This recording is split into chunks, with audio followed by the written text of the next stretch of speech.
Over the last couple of weeks, we've been talking about mode mixture. And basically, that's just taking primarily from a major mode, starting in a major mode, and borrowing scale degrees 3, 6, and 7, flat versions of those scale degrees from the minor mode to create chords you'd normally expect in minor, even though you're in major. Again, just the best example of that is a Picardy third. You're in a minor mode piece, and you borrow scale degree 3 from the major mode at the very end to create a major tonic triad at the very end. So that's sort of one of the more common examples of mode mixture. But we also talked about flat 6 being very important for not just colorful uses, but it has this really dark and superstitious and supernatural quality to it that composers take advantage of. So there's a lot of varied uses and ways you can invoke this borrowing from the major and minor mode depending on where you are in the piece.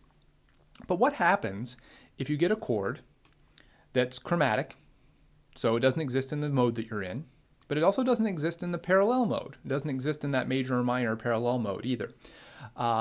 This can happen, and those types of chords aren't necessarily secondary dominants either. They might be something else, or just existing as some kind of chromatic harmony. Well, how do we explain those? Well, we have a term for that, and we call it secondary mixture. All that means is it's a chord that you're not expecting in the key that you're in, and it's also not borrowing from the parallel mode. For example, take a 3 chord in D major. Normally this chord would be a minor triad, F sharp, A, C sharp.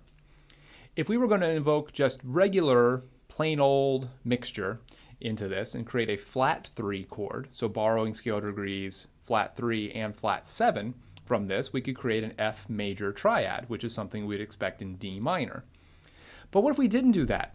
What if we left the root and the 5th alone, but then raised the 3rd to create an F sharp major triad? So this is a chord that doesn't exist in major, D major, doesn't exist in D minor, but there it is. And if this chord doesn't behave like a secondary dominant, so for instance, if that raised scale degree 5 isn't indicating a movement or indicating some sort of secondary function to the 6th chord in the key of D, what is it? Well, secondary mixture. It's the use of a chord that doesn't exist in a parallel major or minor mode, but yet is in the progression.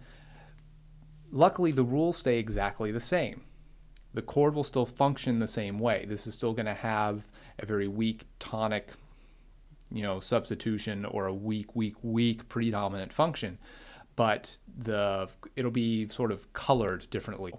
So that's what we're going to get into for next week to wrap up our discussion of mixture.